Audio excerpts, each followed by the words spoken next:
Hello everyone, welcome to complex engineering. तो अभी हम लोग डीसी मशीन के इंट्रोडक्शन के बारे में बात करेंगे।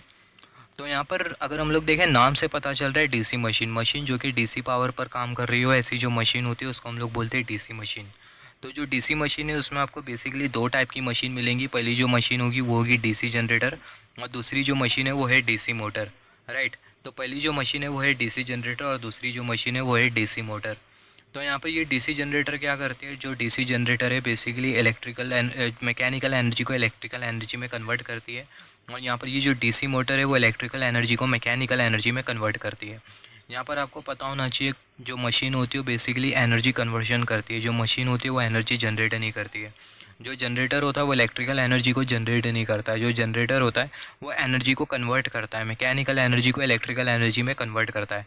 जनरेटर के इनपुट में हम लोग देते हैं मैकेनिकल एनर्जी और आउटपुट में हमें कौन सी एनर्जी मिलती है, electrical energy. Similarly DC motor के केस में, या फिर बोल सकते हैं मोटर के केस में, चाहे कोई भी मोटर ले लो, इंडक्शन मोटर ले लो या फिर सिंक्रोनस मोटर ले लो, मोटर के इनपुट में हम लोग देते हैं इलेक्ट्रिकल पावर और आउटपुट में हमें कौन सा पावर मिलता है, मैकेनिकल पावर मिलता है। तो यहाँ पर अगर हम लोग देखें, सबसे पहला बात करते हैं डीसी मोटर के बारे में। तो जो डीसी मोटर है इसके इनपुट में हम लोग देंगे बेसिकली इलेक्ट्रिकल एनर्जी और आउटपुट में हमें कौन सी एनर्जी मिलेंगी, मैकेनिकल एनर्जी मिलेंगी। तो डीसी मोटर का अगर हम लोग एप्लीकेशन देखें तो डीसी मोटर का बहुत सारा एप्लीकेशन होता है। और जो डीसी मोटर है, इससे पहले हमने डेमोन्स्ट्रेशन में देखा था डीसी मोटर के बारे में। डीसी मोटर उतनी सी ही नहीं होती है, डीसी मोटर बहुत बड़ी बड़ी भी होती है। जैसे कि जो आपका जो इलेक्ट्रिक लोकोमोटिव है उसमें भी डीसी मोटर यूज़ होती है, जिसको हम लोग बेसिकली बोलते हैं डीसी सीरीज़ मोटर। तो जो अगर हम लोग देखें एप्लीकेशन, अगर देखें डीसी मोटर का, तो बहुत सारा एप्लीकेशन होता है। तो ट्रैक्शन सिस्टम हो गया, मतलब इलेक्ट्रिक लोकोमोटिव में हम लोग डीसी मोटर का यूज़ करते हैं, डीसी सीरीज़ मोटर का यूज़ करते हैं, क्योंकि जो डीसी सीरीज़ मोटर है उसका जो स्टार्टिंग टॉर्क होता है वो ज़्यादा होता है। सिमिलरली डीसी ड्राइव में हम लोग यूज़ करते हैं डीसी मोटर का, मतलब जैसे फॉर एग्जांपल आपका ड्रिलिंग मशीन हो गई, उसमें हम लोग यूज़ करते हैं डीसी मोटर को। सिमिलरली इलेक्ट्रिक कार के उसमें भी हम लोग यूज़ करते हैं डीसी मोटर। इलेक्ट्रिक कार में हम लोग यूज़ करते हैं बैटरी, और वो जो बैटरी है वो डीसी आउटपुट देती है। तो डीसी पावर पर चलाने के लिए हमारे पास एक ही मोटर है जो कि है डीसी मोटर। तो इलेक्ट्रिक कार में भी हम लोग डीसी मोटर का यूज़ करते हैं। तो यहाँ पर हमने कुछ ही एप्लीकेशन कंसिडर किया है डीसी मोटर के। ऐसे बहुत सारे एप्लीकेशन होते हैं डीसी मोटर के। छोटे छोटे बच्चे लोग के जो टॉयज़ होते हैं उसमें भी हम लोग यूज़ करते हैं डीसी मोटर। राइट। तो डीसी मोटर के बहुत ज़्यादा एप्लीकेशन होते हैं, यहाँ पर हमने कुछ ही एप्लीकेशन के बारे में बात किया है। और डीसी मोटर करती क्या है, जो इलेक्ट्रिकल एनर्जी होती है उसे मैकेनिकल एनर्जी में कन्वर्ट करने का काम करती है। और वो जो इलेक्ट्रिकल एनर्जी होती है वो होती है DC electrical energy. Similarly next वाली जो मशीन है वो है डीसी जनरेटर। यहाँ पर ये जो डीसी जनरेटर होता है वो बेसिकली इलेक्ट्रिकल पावर जनरेट करता है। राइट। यहाँ पर आप देखो, जो डीसी जनरेटर होता है वो डीसी इलेक्ट्रिकल पावर जनरेट करेगा। डीसी इलेक्ट्रिकल पावर जनरेट करने का अलग अलग मेथड होता है। ऐसा ज़रूरी नहीं कि आपका जनरेटर ही डीसी इलेक्ट्रिकल पावर जनरेट कर रहा हो। अगर आप देखो, जो बैटरी होती है वो भी डीसी इलेक्ट्रिकल पावर जनरेट करती है। डीसी इलेक्ट्रिकल पावर को आप एसी पावर से भी जनरेट कर सकते हो। यहाँ पर अगर हम लोग देखें, different way of producing DC electrical power. DC electrical power को आप अलग अलग मेथड के हेल्प से जनरेट कर सकते हो। जैसे फॉर एग्जांपल डीसी बैटरी के हेल्प से हम लोग डीसी पावर को जनरेट कर सकते हैं। डीसी जनरेटर के हेल्प से हम लोग डीसी पावर को जनरेट कर सकते हैं। AC generator along with rectifier और एसी जनरेटर के हेल्प से भी हम लोग डीसी इलेक्ट्रिकल पावर को जनरेट कर सकते हैं। जैसे फॉर एग्जांपल अगर हम लोग देखें, यहाँ पर हमने कंसिडर किया ये alternator AC generator. AC generator का जो आउटपुट होगा वो कैसा होगा, वो होगा एसी। यहाँ पर ये जो एसी जनरेटर होता है इसके साथ हम लोग कुछ इस तरीके से लगा देते हैं रेक्टिफायर। अब ये रेक्टिफायर क्या करेगा, जो एसी पावर है उसे डीसी आउटपुट में कन्वर्ट करेगा, और ये जो रेक्टिफायर का जो आउटपुट होगा वो हमें कैसा मिलेगा, हमें मिलेगा डीसी। जो रेक्टिफायर का जो सिंबल होता है उसको हम लोग कुछ इस तरीके से शो करते हैं। यहाँ पर अगर हम लोग देखें, जो गेट वाला जो टर्मिनल होता है उसको हम लोग कुछ इस तरीके से ऊपर शो करते हैं। यहाँ पर ये जो तीसरा मेथड हमने जो कंसिडर किया AC generator along with rectifier, ये जो मेथड होता है डीसी इलेक्ट्रिकल पावर जनरेट करने का बहुत ज़्यादा एफिशिएंट मेथड होता है। और ये मेथड का यूज़ करते हुए हम लोग डीसी इलेक्ट्रिकल पावर जनरेट कर पाते हैं बहुत अच्छी तरीके से। एफिशिएंट मेथड इसलिए होता है क्योंकि यहाँ पर हम लोग यूज़ कर रहे हैं power electronic device. Power electronic device बहुत इंपॉर्टेंट है इलेक्ट्रिकल इंजीनियरिंग में। एडवांस इलेक्ट्रिकल इंजीनियरिंग पॉसिबल हो पाई है सिर्फ और सिर्फ पावर इलेक्ट्रॉनिक डिवाइसेस की वजह से। जो पावर इलेक्ट्रॉनिक डिवाइसेस होते हैं वो बहुत हाईली एफिशिएंट डिवाइसेस होते हैं। Flexible easy transmission system, HVDC system, ये एग्जिस्टेंस में आ पाई है just because of advancement in power electronic device. तो यहाँ पर अगर आप इलेक्ट्रिकल सिस्टम में अगर पावर इलेक्ट्रॉनिक डिवाइस का यूज़ कर रहे हो तो आपके इलेक्ट्रिकल सिस्टम की जो एफिशिएंसी वो ज़्यादा से ज़्यादा रहेंगी। यहाँ पर अगर हम लोग देखें तीसरा जो मेथड है, this method is efficient due to more efficiency of power electronic converter, या फिर आप बोल सकते हो पावर इलेक्ट्रॉनिक डिवाइस। ये रेक्टिफायर इन्वर्टर है क्या? ये है पावर इलेक्ट्रॉनिक कन्वर्टर।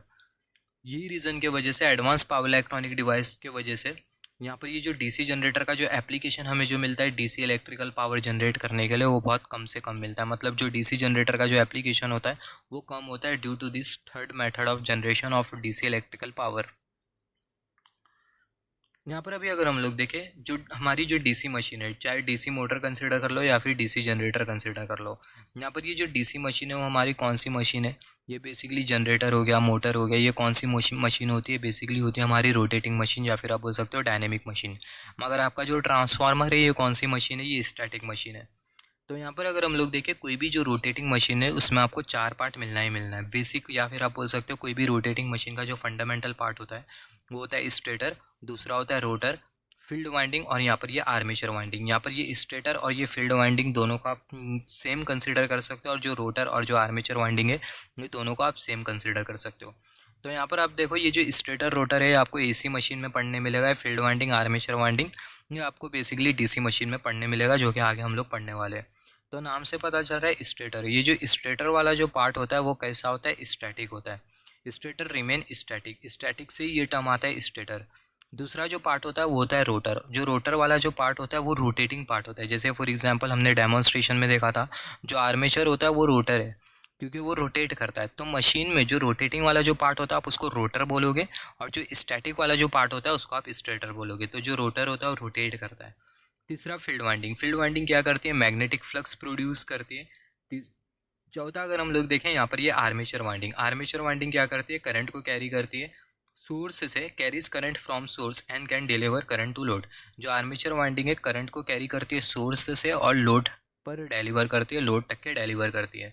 तो यहाँ पर अगर हम लोग देखें मोटर के केस में आपकी जो आर्मेचर वाइंडिंग है वो करंट को कैरी करेंगी सोर्स से, और जनरेटर के केस में आपकी जो आर्मेचर वाइंडिंग है वो क्या करेंगी? करंट को डिलीवर करेंगी लोड तक। ये हमने बात किया था आर्मेचर वाइंडिंग के बारे में। आई होप आपने डेमोन्स्ट्रेशन वाली वीडियो देखी है डीसी मशीन की, जिसमें मैंने आपको बताया हूँ आर्मेचर वाइंडिंग क्या होती है, मैग्नेट क्या होता है, कम्यूटेटर क्या होता है, बेसिक जो फंडामेंटल हमें जो चाहिए होता है डीसी मशीन को समझने के लिए, वो मैंने एक्सप्लेन कर दिया हूँ डेमोन्स्ट्रेशन ऑफ डीसी मशीन के कॉन्सेप्ट में। आगे भी मैं आपको कंस्ट्रक्शन में बताऊँगा। तो यहाँ पर अगर हम लोग देखें, जैसे कि हमने बात किया, जो आर्मेचर वाइंडिंग है सोर्सेज से करंट कैरी करती है और लोड को करंट डिलीवर करती है। तो डीसी मोटर के केस में आपकी जो आर्मेचर वाइंडिंग होगी वो सोर्सेज से करंट कैरी करेंगी, और डीसी जनरेटर के केस में आपकी जो आर्मेचर वाइंडिंग है वो लोड को करंट डिलीवर करेंगी। तो यहाँ पर अगर हम लोग देखें, carries current from source in case of motor, जैसे कि हमने बात किया, और करंट को डिलीवर करेंगी आर्मेचर वाइंडिंग कहाँ पर डिलीवर करेंगी? लोड में डिलीवर करेंगी इन केस ऑफ जनरेटर। यहाँ पर अगर आप देखो, यहाँ पर ये आर्मेचर वाइंडिंग और यहाँ पर ये फील्ड वाइंडिंग। जो आर्मेचर वाइंडिंग का जो करंट होता है वो ज़्यादा होता है in comparison with the field winding current. ये बहुत इंपॉर्टेंट है, आपको पता होना चाहिए। आर्मेचर वाइंडिंग का जो करंट होता है वो ज़्यादा होता है in comparison with the field winding current, क्योंकि आपकी जो फील्ड वाइंडिंग होती है वो लो पावर वाइंडिंग होती है, और आपकी जो आर्मेचर वाइंडिंग होती है वो हाई पावर वाइंडिंग होती है। यही रीज़न की वजह से जो आर्मेचर वाइंडिंग का जो करंट होता है वो ज़्यादा होता है in comparison with the field winding current. यहाँ पर आप देखो, आप आगे एसी मशीन के बारे में भी पढ़ोगे। यहाँ पर अभी हम लोग बात कर रहे हैं डीसी मशीन के बारे में। डीसी मशीन और जो एसी मशीन, दोनों में बेसिक डिफरेंस ये होता है कि एसी मशीन में हम लोग यूज़ करते हैं स्लिप रिंग और ब्रशेस। डीसी मशीन और एसी मशीन दोनों का आपका जो कंस्ट्रक्शन जो मिलेगा लगभग सेम ही मिलेगा फंडामेंटली अगर आप देखो तो। मगर डिफरेंस ये कि एसी मशीन में आपको मिलेंगी स्लिप रिंग और ब्रशेस, और डीसी मशीन में आपको क्या मिलेगा? कम्यूटेटर और ब्रशेस। कम्यूटेटर का एक और एक नाम होता है जिसको हम लोग बोलते हैं स्प्लिट रिंग। यहाँ पर आप देखो, जो टर्म आपको जो दिखाई दे रहा है कम्यूटेटर, इससे पहले भी मैंने आपको डेमोन्स्ट्रेशन वाली वीडियो में बात किया था, प्रैक्टिकल डेमोन्स्ट्रेशन वाली वीडियो में। जो डीसी मशीन है वो कम्यूटेटर के बिना अधूरी है। आप बना दिए डीसी मशीन मगर कम्यूटेटर ही आपने नहीं लगाया, तो ऐसे केस में आपकी जो मशीन है वो बिल्कुल भी डीसी मशीन नहीं है। तो कम्यूटेटर के बिना आपकी जो डीसी मशीन है वो अधूरी है। डीसी मशीन मतलब कम्यूटेटर होना ही होना है। डीसी मशीन में आपका जो कम्यूटेटर है वो होना बहुत ज़रूरी है। तो डीसी मशीन में आपको मिलेगा कम्यूटेटर और ब्रशेस, और एसी मशीन में आपको मिलेगा स्लिप रिंग और ब्रशेस। स्लिप रिंग और स्प्लिट रिंग से आप कंफ्यूज मत होना। जो कम्यूटेटर होता है उसका एक और एक नाम होता है जिसको हम लोग बोलते हैं स्प्लिट रिंग, राइट। बात करेंगे कम्यूटेटर के बारे में, स्लिप रिंग के बारे में आगे के कॉन्सेप्ट पे डिटेल में, राइट। तो सिमिलरली नेक्स्ट कॉन्सेप्ट के बारे में बात करें, यहाँ पर अगर हम लोग देखें, ये जो स्टैटिक वाला पार्ट है, जैसे कि हमने बात किया, यहाँ पर ये स्टैटिक वाला पार्ट जिसको हम लोग बोलते हैं स्टेटर, और घूमने वाला पार्ट जिसको हम लोग बोलते हैं रोटर। तो यहाँ पर ये स्टैटिक वाला पार्ट और ये रोटेटिंग वाला पार्ट, स्टेटर और ये रोटर, दोनों के बीच का जो गैप होता है उसको हम लोग बोलते हैं एयर गैप, राइट। दोनों के बीच का जो गैप होता है उसको हम लोग बोलते हैं एयर गैप। यहाँ पर अगर हम लोग देखें ये वाली फिगर में, अगर हम लोग देखें तो यहाँ पर ये हमने कंसिडर किया ये है आर्मेचर, यहाँ पर ये आर्मेचर हमने कंसिडर किया, और यहाँ पर ये हमने कंसिडर किया ये है फील्ड वाइंडिंग। अगर आपको फील्ड वाइंडिंग नहीं समझ रहा है तो आप कंसिडर करते हुए चलो मैग्नेट, जो कि हमने डेमोन्स्ट्रेशन में देखा था। यहाँ पर जो आपका जो मैग्नेट है वो एज ए स्टेटर आप एज्यूम कर सकते हो, वो स्टैटिक रहने वाला है, और आपका जो आर्मेचर है वो रोटेट करने वाला है। तो मैग्नेट और आपका जो आर्मेचर है दोनों के बीच का जो गैप होता है उसी को ही हम लोग बेसिकली बोलते हैं एयर गैप। तो यहाँ पर अगर आप देखो, यहाँ पर ये आपको स्टेटर वाला पार्ट दिखाई दे रहा है जिसको आप फील्ड वाइंडिंग भी बोल सकते हो, और यहाँ पर ये हमें आर्मेचर दिखाई दे रहा है, राइट, जिसको हम लोग रोटर भी बोल सकते हैं। तो यहाँ पर आप देखो, यहाँ पर ये स्टेटर और यहाँ पर ये रोटर दोनों के बीच का जो गैप होता है उसी को ही हम लोग बेसिकली बोलते हैं एयर गैप। यहाँ पर ये एयर गैप की रिक्वायरमेंट क्या है, यहाँ पर अगर हम लोग देखें, note that gap in between field winding and armature winding, या फिर आप बोल सकते हो stator and rotor is known as air gap. यहाँ पर ये एयर गैप की रिक्वायरमेंट क्या होती है, यहाँ पर अगर हम लोग देखें एयर गैप इसलिए चाहिए होता है ताकि हमारा जो आर्मेचर है वो स्मूथली रोटेट कर पाए। अगर हम लोग ये एयर गैप अगर हम लोग ना रखें तो यहाँ पर ये जो आर्मेचर है, या फिर आप बोल सकते हो जो रोटेटिंग वाला जो पार्ट है वो स्टैटिक वाले पार्ट के कांटेक्ट में आ जाएगा, जिसके वजह से क्या होगा, स्मूथ रोटेशन नहीं हो पाएंगी, फ्रिक्शन की वजह से स्पार्किंग जनरेट होगी, जिसके वजह से आपके मशीन की जो एफिशिएंसी होगी वो गिरने लगेंगी। तो ये रीज़न की वजह से हमें रखना होता है basically air gap. Requirement of air gap is important to keep in rotating machine में जो एयर गैप होता है वो रखना बहुत ज़रूरी होता है, ताकि जो आर्मेचर है वो रोटेट कर पाए स्मूथली, या फिर स्मूथली और फ्रीली विदाउट एनी फ्रिक्शन, बिना कोई फ्रिक्शन के। यहाँ पर अगर आप देखो ये बहुत इंपॉर्टेंट है, इसके बारे में आपको पता होना चाहिए। अलग अलग टाइप की आपके पास इलेक्ट्रिकल मशीन है जिसके बारे में हम लोग बात करेंगे। तो जो साइलेंट पुल वाली जो सिंक्रोनस मशीन होती है उसका जो एयर गैप होता है वो सबसे ज़्यादा होता है। हम लोग ऊपर से नीचे जाएंगे तो जो एयर गैप होगा डिक्रीज़ करते जाएगा। तो जो साइलेंट पुल वाली जो सिंक्रोनस मशीन होती है उसका जो एयर गैप होता है वो सबसे ज़्यादा होता है। उससे कम जो एयर गैप होता है वो होता है डीसी मशीन का। उससे भी कम जो एयर गैप होता है वो होता है सिलेंड्रिकल रोटर सिंक्रोनस मशीन का। उससे भी कम जो एयर गैप होता है वो होता है स्लिप रिंग इंडक्शन मोटर का। और सबसे कम जो एयर गैप होता है वो होता है स्क्विरल केज इंडक्शन मोटर का। तो जो स्क्विरल केज इंडक्शन मोटर का जो एयर गैप होता है वो सबसे कम होता है। उससे ज़्यादा air gap slip ring induction motor का, उससे ज़्यादा सिलेंड्रिकल रोटर सिंक्रोनस मशीन का, उससे ज़्यादा एयर गैप डीसी मशीन का, और सबसे ज़्यादा जो एयर गैप होता है वो होता है साइलेंट पुल्ड सिंक्रोनस मशीन का। यहाँ पर अगर हम लोग देखें, अभी हम लोग यहाँ पर हमने इंट्रोडक्शन के बारे में बात किया डीसी मशीन के। अभी हम लोग बात कर लेते हैं डीसी जनरेटर के बारे में। फिर नेक्स्ट कॉन्सेप्ट में हम लोग बात करेंगे डीसी मोटर के बारे में। तो यहाँ पर अगर हम लोग देखें, जो डीसी जनरेटर है, हमें पता है डीसी जनरेटर क्या करता है। जो मैकेनिकल एनर्जी होती है उसे इलेक्ट्रिकल एनर्जी में कन्वर्ट करता है। और डीसी जनरेटर का जो वर्किंग प्रिंसिपल होता है वो होता है Faraday's law of an electromagnetic induction. तो यहाँ पर आप देखो डीसी जनरेटर का अगर हम लोग क्लासिफिकेशन कंसिडर करें, आगे डीसी जनरेटर का वर्किंग प्रिंसिपल के बारे में भी हम लोग बात करेंगे, किस तरीके से आपका डीसी जनरेटर काम करेगा। सबसे पहले डीसी जनरेटर के क्लासिफिकेशन के बारे में बात कर लेते हैं। Classification of DC generator on the basis of poles. तो अगर पोल्स के बेसिस पे, मतलब मैग्नेटिक पोल्स के बेसिस पे अगर आप डीसी जनरेटर को क्लासीफाई करो तो आपके पास बेसिकली दो टाइप का डीसी जनरेटर होगा। सबसे पहला जो डीसी जनरेटर है वो है हाइड्रोपोलर डीसी जनरेटर, और दूसरा जो डीसी जनरेटर है वो आपके पास है homopolar DC generator. Hydropolar DC generator के केस में जो मैग्नेटिक पोल्स होगी उसकी जो पोलैरिटी होगी वो अपोजिट होगी, और होमोपोलर डीसी जनरेटर के केस में जो मैग्नेटिक पोल्स है उसकी जो पोलैरिटी होगी वो सेम होगी, राइट। तो यहाँ पर अगर हम लोग देखें हाइड्रोपोलर डीसी जनरेटर के केस में हम लोग सेम मैग्नेटिक पोल्स यूज़ करते हैं। यहाँ पर ये वाली फिगर में हम लोग देख सकते हैं। Just wait for a second, अलग अलग मैग्नेटिक पोल्स यूज़ करते हैं, सेम मैग्नेटिक पोल्स नहीं यूज़ करते हाइड्रोपोलर के केस में। होमो का मतलब क्या होता है, सेम होता है। तो यहाँ पर अगर हम लोग देखें in homopolar DC generator we use same polarity of magnetic pole. हम लोग सेम पोलैरिटी वाले मैग्नेटिक पोल्स यूज़ करते हैं, मगर हाइड्रोपोलर डीसी जनरेटर के केस में हम लोग अलग अलग पोलैरिटी वाले मैग्नेटिक पोल्स यूज़ करते हैं। In hydropolar DC generator we make use of different magnetic poles. हम लोग अलग अलग पोलैरिटी वाले, या फिर बोल सकते हैं अलग अलग मैग्नेटिक पोल्स का यूज़ करते हैं। जैसे फॉर एग्जांपल अगर हम लोग देखें, यहाँ पर ये नॉर्थ पोल, यहाँ पर ये साउथ पोल, यहाँ पर ये नॉर्थ पोल और यहाँ पर ये साउथ पोल। तो बहुत हद तक क्लियर है कि यहाँ पर हमें अलग अलग पोलैरिटी वाले मैग्नेटिक पोल्स दिखाई दे रहे हैं। और यहाँ पर ये हमने कंसिडर किया ये है आर्मेचर। तो जब हम लोग ये आर्मेचर को रोटेट करते हैं ये मैग्नेटिक पोल्स के बीच में, तो होता क्या है, जो आर्मेचर है इसमें इंड्यूस होता है करंट। और वो जो करंट होता है वो कैसा करंट होता है, एसी करंट होता है। Current will induce in armature and it will be AC current. बहुत इंपॉर्टेंट पॉइंट है, जब भी मैग्नेटिक पोल्स अपोजिट होगी जैसे कि नॉर्थ पोल साउथ पोल, तो आर्मेचर में जो ईएमएफ जो इंड्यूस होगा वो कैसा होगा, एसी ईएमएफ इंड्यूस होगा। तो यहाँ पर हम लोग ऐसा भी बोल सकते हैं कि जो हेट्रोपोलर डीसी जनरेटर है उसमें जो ईएमएफ जो इंड्यूस होता है वो एसी ईएमएफ इंड्यूस होता है।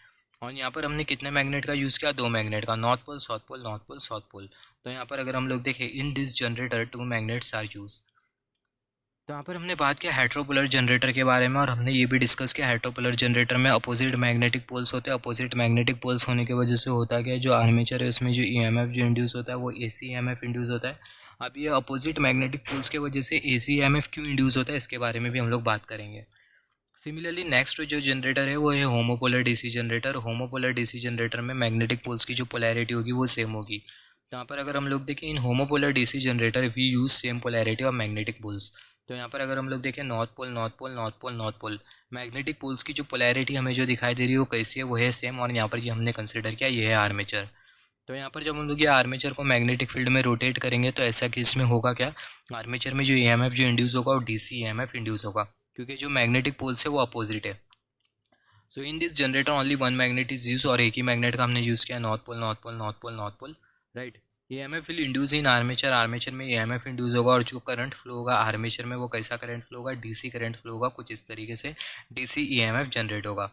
तो यहाँ पर अगर हम लोग देखें due to same magnetic pole EMF polarity remains same and current flow from one direction. Same magnetic pole की वजह से होगा क्या, ईएमएफ की जो पोलैरिटी होगी वो सेम होगी और जो करंट होगा वो एक ही डायरेक्शन में फ्लो करेगा। यहाँ पर अगर हम लोग देखें होमोपोलर जनरेटर हम लोग बोल सकते हैं कि ये डीसी आउटपुट जनरेट करता है। तो यहाँ पर हमने होमोपोलर जनरेटर और हेट्रोपोलर जनरेटर से क्या सीखा। जो हेट्रोपोलर जनरेटर होता है इसमें जो मैग्नेटिक पोल्स होते हैं वो अपोजिट होते हैं। मैग्नेटिक पोल्स अपोजिट होने की वजह से होता क्या है, जो जनरेटर होता है वो एसी ईएमएफ जनरेट करता है। होमोपोलर जनरेटर के केस में जो मैग्नेटिक पोल्स होते हैं वो सेम होते हैं, मैग्नेटिक पोल्स की पोलैरिटी सेम होती है। मैग्नेटिक पोल्स की पोलैरिटी सेम होने की वजह से जो होमोपोलर जनरेटर होते हैं वो डीसी ईएमएफ जनरेट करता है। यहाँ पर और डिफरेंस के बारे में अगर हम लोग देखें homopolar generator heteropolar generator, homopolar generator के केस में more number of magnet require. Homopolar generator के केस में आपको जो मैग्नेट जो लगेगा वो ज़्यादा लगेगा, more number of magnet is require. और हेट्रोपोलर जनरेटर के केस में आपको कम से कम मैग्नेट लगेगा। होमोपोलर में आपको ज़्यादा मैग्नेट क्यों लग रहा है, क्योंकि अगर आप देखो यहाँ पर हमें पता है सेपरेट मैग्नेटिक पोल पॉसिबल नहीं है, तो आपको अलग अलग मैग्नेट यूज़ करना पड़ेगा, राइट। तो यहाँ पर ये नॉर्थ पोल उसके अपोजिट साउथ पोल, यहाँ पर ये नॉर्थ पोल उसके अपोजिट साउथ पोल, यहाँ पर नॉर्थ पोल उसके opposite south pole, north pole opposite में साउथ पोल। तो यही रीज़न की वजह से हेट्रोपोलर जनरेटर के केस में जब मैग्नेट की जो रिक्वायरमेंट होती है, होमोपोलर जनरेटर के केस में मैग्नेट की जो रिक्वायरमेंट होती है वो ज़्यादा होती है, more number of magnets require. Heteropolar generator के केस में कम से कम मैग्नेट की रिक्वायरमेंट होती है। आपका होमो का मतलब क्या है, सेम। तो जो होमोपोलर डीसी जनरेटर होता है, होमोपोलर जो जनरेटर होता है वो डीसी आउटपुट जनरेट करता है, हेट्रोपोलर जो जनरेटर होता है वो एसी आउटपुट जनरेट करता है। होमोपोलर जनरेटर के केस में आपको कम्यूटेटर की रिक्वायरमेंट नहीं है, क्योंकि आपका जो ऑलरेडी जो होमोपोलर जनरेटर है वो डीसी ईएमएफ जनरेट कर रहा है। कम्यूटेटर किस में लगता है, हेट्रोपोलर जनरेटर में लगता है, वो जनरेटर जिसमें मैग्नेटिक पोल्स अपोजिट हो। तो ऐसे केस में हम लोग यूज़ करते हैं कम्यूटेटर। तो होमोपोलर के केस में हम लोग कम्यूटेटर यूज़ नहीं करते, हेट्रोपोलर के केस में कम्यूटेटर की रिक्वायरमेंट होती है एसी डीसी कन्वर्शन के लिए। होमोपोलर के केस में अगर आप देखो जो ईएमएफ जो जनरेट हो रहा है वो डीसी ईएमएफ जनरेट हो रहा है, जिसके वजह से डीसी करंट होगा। डीसी करंट की वजह से मैग्नेटिक फील्ड भी ऑब्वियसली डीसी होगी, राइट। तो कोई मैग्नेटिक रिवर्सल नहीं होगा, मैग्नेटिक रिवर्सल नहीं होने की वजह से आपको कोई एडी करंट लॉस नहीं मिलेगा, कोई हिस्टेरिसिस लॉस नहीं मिलेगा। तो होमोपोलर जनरेटर के केस में कोई हिस्टेरिसिस लॉस नहीं मिलेगा due to no magnetic reversal. मगर यहाँ पर आप देखो हेट्रोपोलर जनरेटर के केस में आपको एसी ईएमएफ मिल रहा है, तो एसी ईएमएफ की वजह से आपको हिस्टेरिसिस लॉस मिलेगा, क्योंकि मैग्नेटिक फील्ड में रिवर्सल होगा ड्यू टू अल्टरनेटिंग करंट। तो आपको हिस्टेरिसिस लॉस मिलेगा इन केस ऑफ हेट्रोपोलर जनरेटर। यहाँ पर अगर हम लोग देखें, जैसे कि हमने बात किया था जो ईएमएफ जो जनरेट होता है, अगर मैग्नेटिक पोल्स अगर अपोजिट है, नॉर्थ पोल और साउथ पोल अगर अपोजिट मैग्नेटिक पोल्स है, तो ऐसे केस में जो ईएमएफ जो जनरेट होगा ये आर्मेचर वाइंडिंग में या फिर आप बोल सकते हो कॉइल में, वो कैसा ईएमएफ होगा, एसी ईएमएफ होगा। तो ये एसी ईएमएफ क्यों जनरेट होता है इसके बारे में बात कर लेते हैं। एसी ईएमएफ आपको सिर्फ और सिर्फ अपोजिट मैग्नेटिक पोल्स के केस में मिलेगा। तो एसी ईएमएफ क्यों जनरेट होता है, इसको जानने से पहले डीसी जनरेटर के वर्किंग प्रिंसिपल के बारे में बात कर लेते हैं। जो डीसी जनरेटर का जो वर्किंग प्रिंसिपल है वो है Faraday's law of an electromagnetic induction. यहाँ पर अगर आप देखो, यहाँ पर हमने कंसिडर किया ये है नॉर्थ पोल और यहाँ पर ये हमने कंसिडर किया ये है साउथ पोल। यहाँ पर आप देख सकते हो, यहाँ पर ये हमने कंसिडर किया ये है नॉर्थ पोल वाला मैग्नेट और यहाँ पर ये हमने कंसिडर किया ये है साउथ पोल वाला मैग्नेट। यहाँ पर ये हमने कंसिडर किया ये है कंडक्टर। तो जब हम लोग ये कंडक्टर को मैग्नेटिक फील्ड में रोटेट करेंगे तो ये जो कंडक्टर है इसमें क्या इंड्यूस होगा, ईएमएफ इंड्यूस होगा, और ये कंडक्टर में फ्लो होगा current according to Faraday's law of electromagnetic induction. यहाँ पर ये कंडक्टर में क्यों ईएमएफ इंड्यूस हो रहा है, क्योंकि आप देखो ये जो कंडक्टर है आप इसको मूव कर रहे हो मैग्नेटिक फील्ड में, मैग्नेटिक फील्ड में मोशन होगा, जिसके वजह से होगा क्या, मोशन वाली मैग्नेटिक फील्ड की वजह से आपके कंडक्टर में ईएमएफ इंड्यूस होगा, राइट। तो यहाँ पर आप देखो, आप ये कंडक्टर यहाँ मैग्नेटिक फील्ड में मोशन नहीं होगा, सॉरी, आप जब कंडक्टर को मूव करोगे मैग्नेटिक फील्ड में तो आपका जो कंडक्टर है मैग्नेटिक फील्ड ऑफ लाइंस को कट करेगा कंडक्टर के मोशन के वजह से, जिसके वजह से होगा क्या, जो कंडक्टर है उसमें ईएमएफ इंड्यूस होगा। तो यहाँ पर ये जनरेटर के केस में और कुछ इसी तरीके से आपका जनरेटर काम करता है। तो यहाँ पर अगर आप देखो ये जनरेटर के केस में हो क्या रहा है, ये जनरेटर के केस में जो कंडक्टर है आप उसको मूव कर रहे हो मैग्नेटिक फील्ड में, मगर जो मैग्नेटिक फील्ड है वो आपकी कैसी, स्टैटिक है, मैग्नेटिक फील्ड स्टैटिक है, मगर जो कंडक्टर है आप उसको मूव कर रहे हो मैग्नेटिक फील्ड में, इसके वजह से हो क्या रहा है, आपका जो कंडक्टर है उसमें ईएमएफ इंड्यूस हो रहा है, करंट का फ्लो हो रहा है। तो डीसी जनरेटर का, फिर आप बोल सकते हो जो जनरेटर का जो वर्किंग प्रिंसिपल होता है वो होता है Faraday's law of an electromagnetic induction. अभी हम लोग बात कर लेते हैं कि जो ईएमएफ जो जनरेट होता है, अगर मैग्नेटिक पोल्स अगर अपोजिट होते हैं तो जो ईएमएफ होता है वो एसी ईएमएफ क्यों होता है।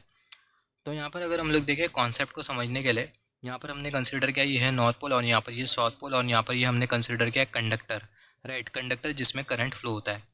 यहाँ पर अगर हम लोग देखें इसका, अगर हम लोग फ्रंट व्यू देखें तो जो फ्रंट व्यू होगा वो हमें कुछ इस तरीके से दिखाई देगा। यहाँ पर अगर आप देखो जो शेडेड रीजन है वो आपको फ्रंट में कुछ इस तरीके से दिखाई देगा, राइट। तो यहाँ पर अगर हम लोग देखें जो फ्रंट व्यू है उसको हमने यहाँ पर कुछ इस तरीके से कॉपी पेस्ट कर दिया।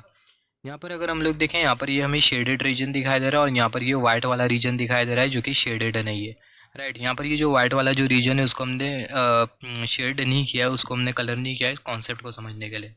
यहाँ पर ये जो सामने वाला जो रीजन हमें जो दिखाई दे रहा है उसको हमने यहाँ पर कुछ इस तरीके से कॉपी पेस्ट कर दिया। यहाँ पर अगर हम लोग देखें यहाँ पर हमने डॉट कंसिडर किया, ऊपर वाला डॉट और नीचे वाला डॉट, सिर्फ कॉन्सेप्ट को समझने के लिए।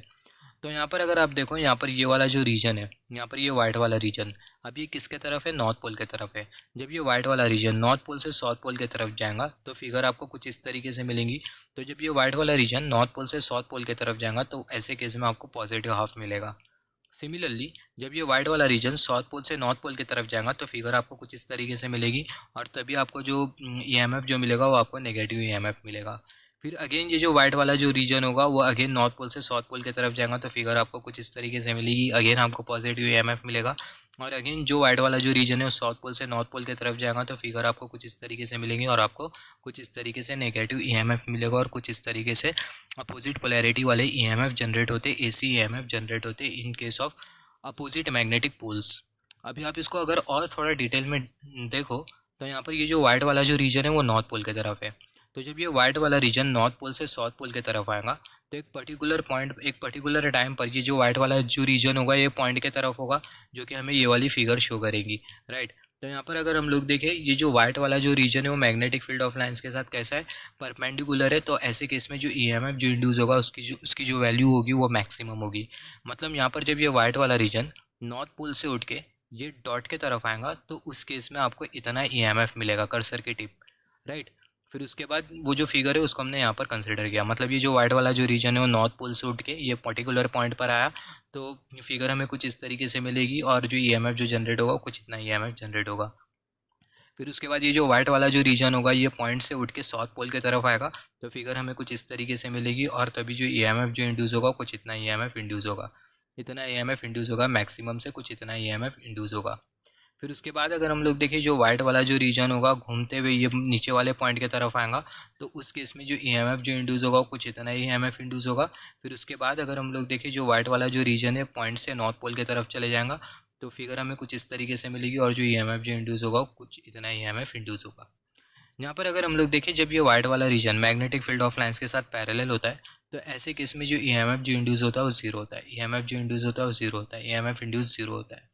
मतलब जब ये वाइट वाला रीजन ये ऊपर वाला पॉइंट और नीचे वाले पॉइंट की तरफ होगा कुछ इस तरीके से होगा, वाइट वाला रीजन जब ऊपर वाले पॉइंट को फेस कर रहा होगा या फिर नीचे वाले पॉइंट को फेस कर रहा होगा तो उस केस में जो ईएमएफ जो इंड्यूस होगा वो मैक्सिमम ईएमएफ इंड्यूस होगा।